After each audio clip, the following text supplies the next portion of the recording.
우리 하나님 말씀 로마서 5장 7절로 11절 보겠습니다. 저 북유럽 네덜란드에 가면은 공포의 집이라는 이름을 가진 한 집이 지금도 기념물로 남아 있다고 합니다. 16세기에 막강한 스페인 군대가 침공해 옴으로써 네덜란드 국민들은 이에 항거하며 힘겨운 싸움을 싸웠습니다. 이때 스페인의 악독한 왕 필립 2세는 알바 공작의 지휘 아래 대규모 군대를 보내서 그야말로 집집마다 뒤져서 그 화란 사람들, 네덜란드 사람들을 닥치는 대로 죽였습니다. 이때 한 집에 남녀노소 여러 사람이 숨어서 숨을 죽이고 있었는데요. 그때의 스페인 군인들의 거칠게 몰려오는 소리가 멀리서 들려오기 시작합니다. 그야말로 공포에 질리게 됐습니다. 그때 한 젊은이가 순간적으로 좋은 아이디어를 냈습니다.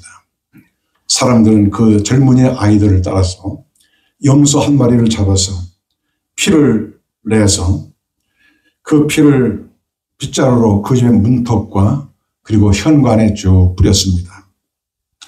잠시 후 스페인 군인들이 그 집에 도착해서는 그 집에 뿌려진 피를 보았어요. 그때 그들은 이미 다 죽여버렸군. 여기 피 좀 봐. 이렇게 자기들끼리 말하고선 어디론가 사라졌습니다. 그 집에 있던 사람들은 그야말로 극적으로 살아나게 됐습니다.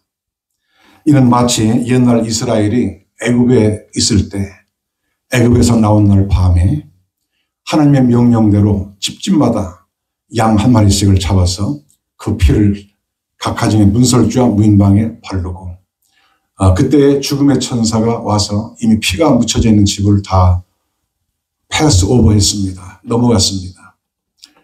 그렇게 해서 그날 밤에 이스라엘은 한 사람도 죽지 않고 한 가정도 다치지 않고 무사히 애굽을 빠져나오게 됐습니다. 바로 이 장면을 연상케 하는 그런 극적인 장면이라 할 것입니다. 이와 같이 우리는 우리의 죄값으로 하나님의 진노를 사서 심판을 받고 영원한 형벌을 받아야 할 그런 운명에 놓여 있었습니다. 그러나 하나님은 그의 아들 예수 그리스도를 우리를 위해서 보내주셨어요.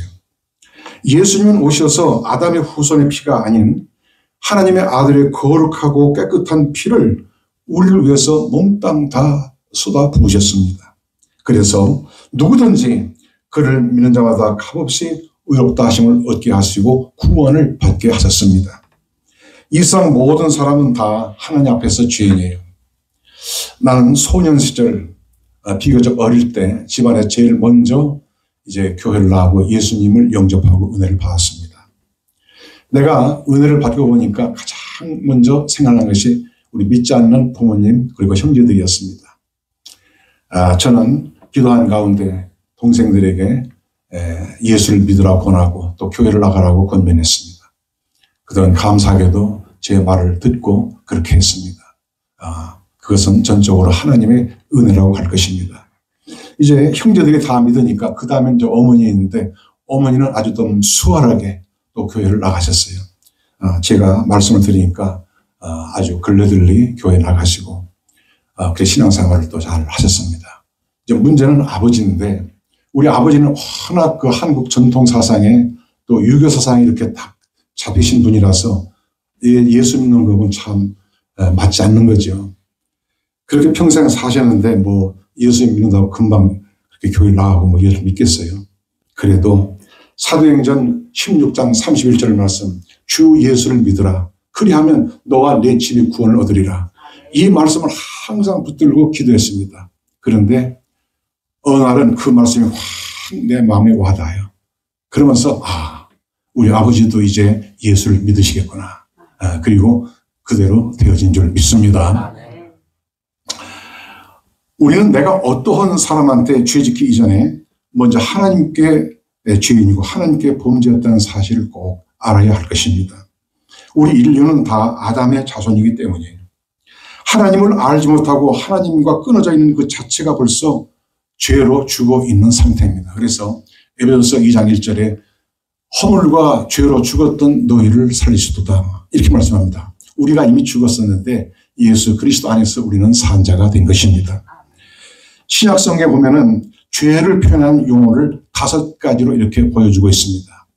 첫째는 오펠레마라 하는 말이 있는데 이것은 빛을 진다 그런 뜻입니다.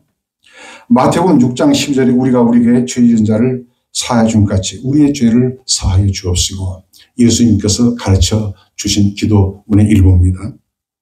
여기서 죄는 빛을 진다는 뜻인데 우리는 하나님 앞에 우리 능력을 결코 갚을 수 없는 그런 큰 빛을 지고 있습니다. 한 번은 예수님께서 이 빛의 크기가 얼마인지를 아주 재밌는 비유로 말씀하셨어요. 돈으로 이렇게 계산을 해서 말씀하셨습니다. 그 죄의 빛은 1만 달란트의 그 빛을 진 것과 같다. 이제 이렇게 말씀을 하십니다. 여러분, 금 1달란트만 해도 큰 돈입니다. 그런데 금 1만 달란트면 그게 얼마나 큰 돈이겠어요. 그 당시 아주 부자 나라 왕궁에도 금 1만 달란트가 없었습니다. 그런데 우리 죄의 빛이 그렇게 크다 그런 말씀이에요. 그럼 어떻게 이 빛을 갚겠어요? 갚을 수 없는 빛을 예수님이 오셔서 화목케 한 피를 흘리시고 나를 대신해서 다 갚아주신 것입니다. 둘째는 하르마티아라는 말이 있어요. 이것도 죄인데 관역을 맞춘다, 맞추지 못한다, 관역에서 빗나간다 그런 뜻이에요.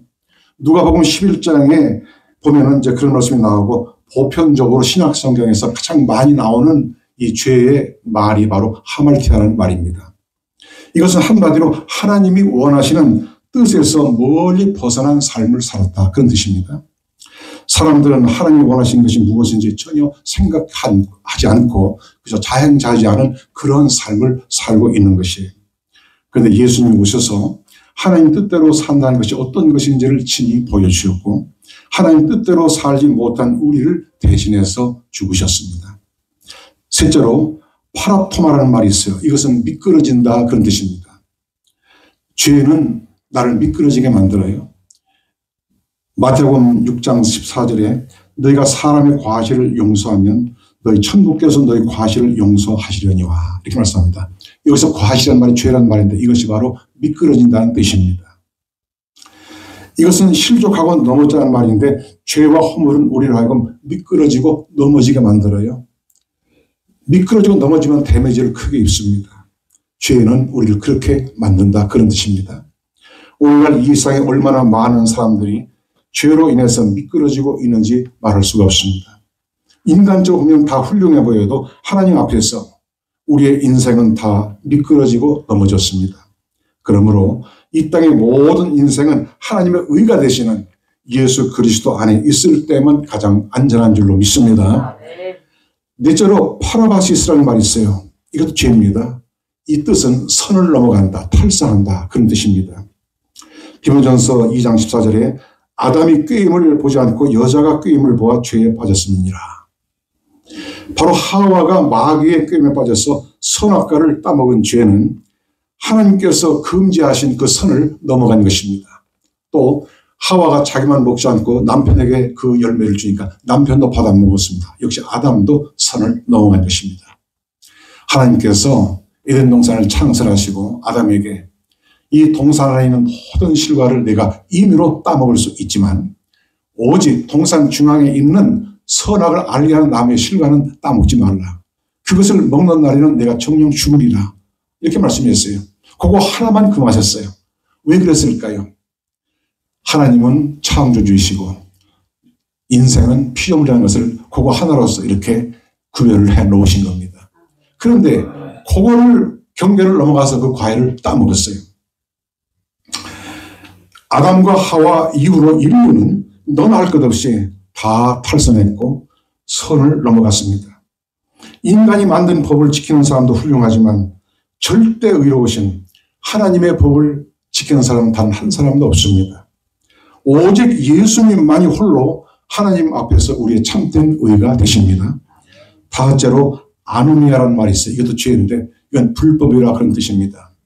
이것이 하말티아라는 말과 함께 가장 신약성경에 많이 나오는 말입니다.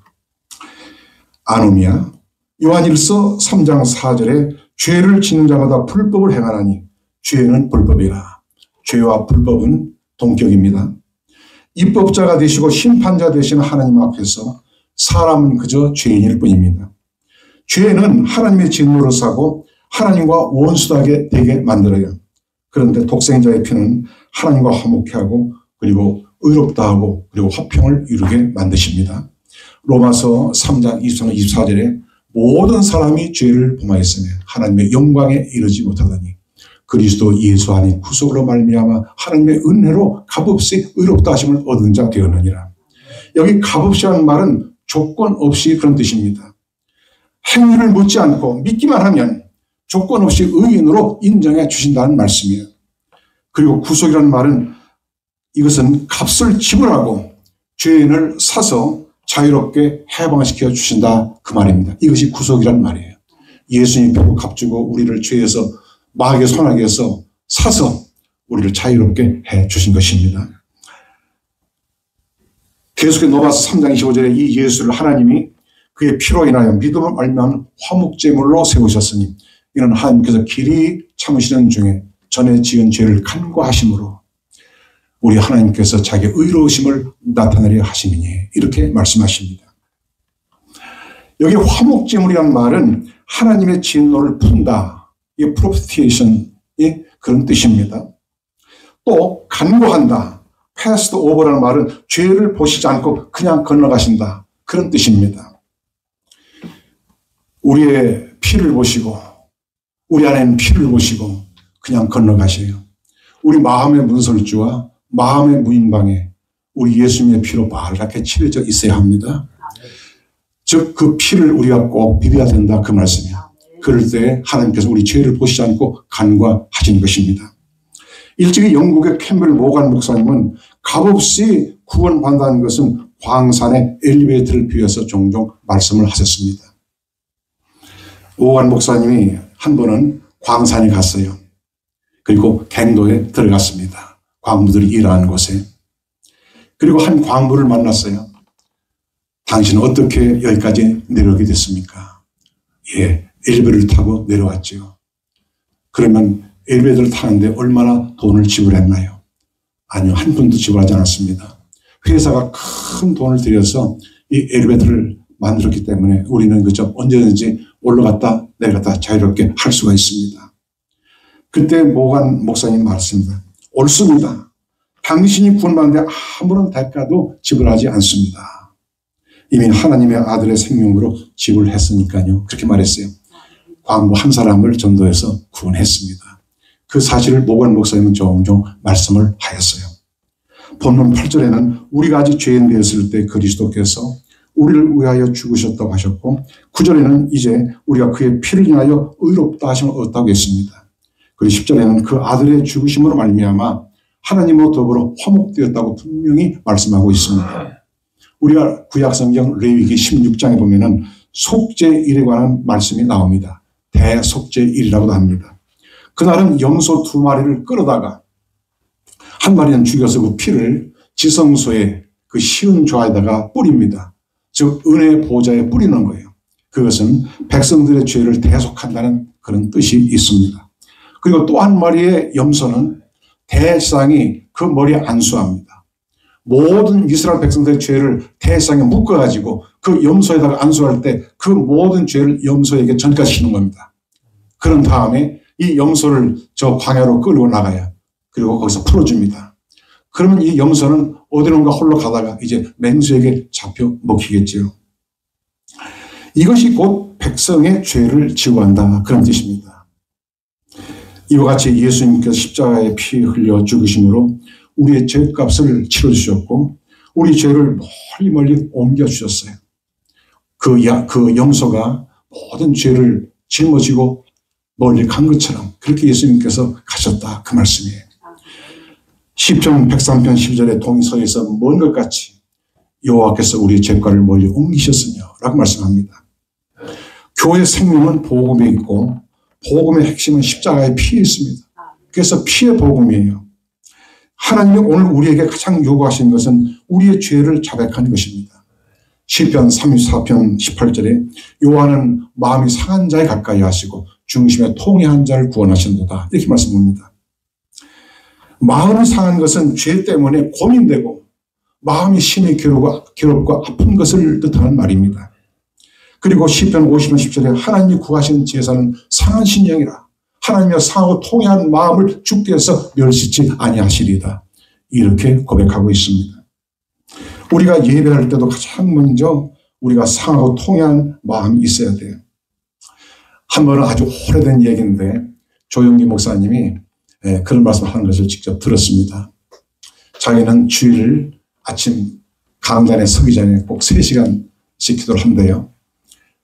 그런데 어떠한 기도를 많이 하느냐. 지난 일주일 동안 지은 죄를 참회하는 기도를 대부분 그렇게 많이 하는 그 시간에. 그리고서 강단에 올라간다 이런 말씀 하셨는데 굉장히 제가 그 인상 깊게 그 말씀 들었고 지금도 오래된 얘기인데 늘 기억하고 있습니다. 하나님은 그의 예배를 기뻐하시고 그리고 예수님의 피로서 깨끗이 씻어 주시는 것입니다. 그것이 곧 하나님 오늘 우리에게 가장 원하시는 거예요.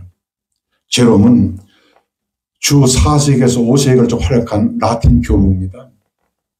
이 제롬은 헬라어로 된 신구약 성경을 최초로 라틴어로 번역한 그러한 주님의 종입니다. 그래서 이 라틴어 성경을 라틴 볼겟이라 이렇게 불러요. 자, 제롬은 혼신의 힘을 다 바쳐서 이 성서 번역을 마치고 그 번역본을 성탄절날 주님께 바쳤습니다. 그것이야말로 주님이 가장 기뻐하시는 선물이 될 것으로 제롬은 생각을 했습니다. 그러나 그날 주님께서는 이 선물을 거절하셨어요.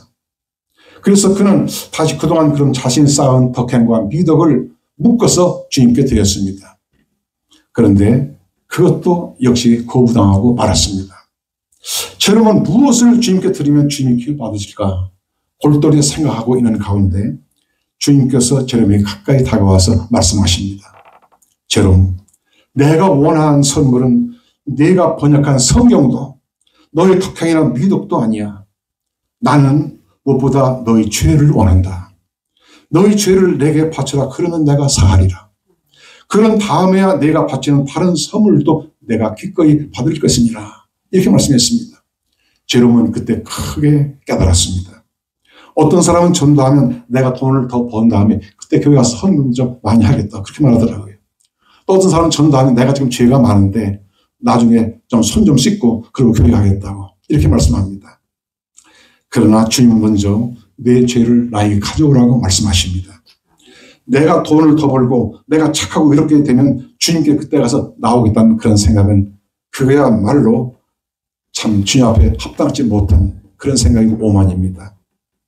그러나 주님께서는 그 모든 죄를 가지고 오라고 말씀하세요. 그것이 먼저입니다. 우리가 주님께 무엇을 드리기에 앞서서 먼저 내 죄를 자백하고 내 모습 이대로 주님께 보여드려야 합니다. 그래서 먼저 거저주시는 주님의 용서를 우리는 받아야 되는 것입니다. 이것이야말로 주님을 기쁘시게 하는 것이고 주님의 은혜 아래 있는 것입니다. 한 걸음 나아가서 십자가의 피는 우리 죄를 깨끗게 하고 값없이 구원을 얻게 할 뿐만 아니라 마귀와 싸워서 이기게 합니다. 마귀와 싸워서 이길 수 있는 그 바탕, 그 배경이 뭐냐? 바로 예수님의 피예요. 저 북유럽 덴마크의 국기는 붉은 바탕에 흰 십자가가 새겨져 있습니다. 아주 의미가 있습니다. 그렇게 된 유래는 이렇습니다. 덴마크의 발렘카르 왕은 1219년에 군대를 친히 이끌고 적과 싸우러 진군하고 있었습니다. 그때 하늘에 큰 십자가가 나타났어요. 발렘카르는 이번 전쟁엔 우리가 이기는구나. 그렇게 확신하고 나가서 과연 전쟁한 결과 그날 대승을 거두게 되었습니다. 그 후 붉은 바탕에 흰 십자가를 그린 국기를 그 나라에서 쓰게 되었습니다. 붉은 바탕은 예수님의 피를, 흰 십자가는 붉은 피로 흰 눈과 같이 깨끗하게 되었음을 뜻하는 것입니다. 성경에 보면은 마귀를 참수한 자라 그랬어요. 오늘 또 마귀는 어떻게 해서라도 하나님의 자녀들의 죄를 들추어낼 뿐만 아니라 없는 죄까지도 만들어서 누명을 씌우려고 합니다. 또 조그마한 죄를 침소봉대해서 크게 확대해가지고 또 그것을 이렇게 해서 한없이 하나님의 백성들을 주눅들게 하고 약하게 만들고 그리고 아주 파멸시키려고 합니다. 그러나 마귀를 이기신 어린 양의 피를 굳게 믿고 나아갈 때 마귀는 패배하고 만 것이에요. 마귀는 하나님과 화목케 하는 예수님의 보혈 앞에 이미 그 권세를 다 잃었습니다. 그 피를 보고 마귀는 도망갈 수밖에 없어요. 요한계시록 12장 10절 11절에 이제 우리가 하나님의 구원과 능력과 나라와 또 그의 그리스도의 권세가 이루었습니다. 우리 형제들을 참사하던 자 곧 우리 하나님 앞에서 밤낮 참사하던 자가 쫓겨났고 또 여러 형제가 어린 양의 피와 자기의 증거한 말을 인하여 저를 이겼으니 이렇게 말씀합니다. 이 말씀대로 마귀를 이기는 힘은 어린 양의 피를 믿는 믿음인 줄로 믿습니다. 죄는 우리 안에 세 가지 결과를 가져와요. 즉 두려움과 수치와 형벌입니다. 두려움은 죄에 대한 죄책감에서 생겨나고 수치심은 죄의 더러움에서 생겨나고 형벌은 죄의 과실로부터 오는 것입니다. 이 세상에는 이것들을 씻는 셈이 없어요. 오직 하늘로부터 오신 주님의 보혈의 셈에서 우리의 모든 죄를 씻을 수가 있습니다. 구약 스가랴서 13장 1절에 그날에 죄와 더러움을 씻는 셈이 다윗의 족속과 예루살렘 거민을 위하여 열리리라 이렇게 말씀합니다. 오늘 또 이 보혈의 셈에 나와서 영과 육의 온갖 더러운 것을 다 씻고 가는 여러분들이 되시기를 축원드립니다. 미국에서 어느 교회 목사님이 한번 큰 식당을 가게 됐는데 그 식당에는 가보니까 아주 아름다운 큰 샹들리에가 아름다운 불을 밝히고 있었습니다. 그런데 식사가 되니까 막상 샹들리에는 꺼지고 촛불 아래서 식사를 하게 됐습니다. 이것을 이상하게 생각한 목사님이 그 이유를 주인에게 물었더니 주인이 이렇게 대답을 했습니다. 보아하니 손님 연세가 40은 넘은 것 같습니다. 40년 동안이나 연습을 했으니 절대로 다른 사람 집에 음식을 떠넣는 일은 없겠지요. 그러면서 어두운 데서 보면 맞은편에 앉아있는 사람이 미인이 아닌 사람이 하나도 없습니다. 그러나 밝은 데서 보면 전부 주름 좋고 흉한 얼굴뿐입니다. 그래서 일부러 이렇게 좀 어둡게 한 것입니다. 이렇게 주인이 대답했어요. 밝은 불빛 아래서는 흉한 얼굴을 가릴 수가 없듯이 하나님의 빛 가까이 가면 갈수록 우리의 죄는 더욱 선명하게 나타나요. 인간은 대체로 좀 떨어져서 보면 좋습니다. 그러나 예수님은 가까이 할수록 좋습니다. 가까이서 예수님을 보면 멀리서 볼 때보다 더 인자하시고 더 거룩하시고 더 위대하시고 더 아름다운 주님을 볼 수가 있습니다. 우리는 하나님의 빛 앞으로 나와서 허물과 죄로 얼룩진 나를 발견하고 주님의 예비하신 보혈의 셈에서 깨끗이 써야 하는 것입니다.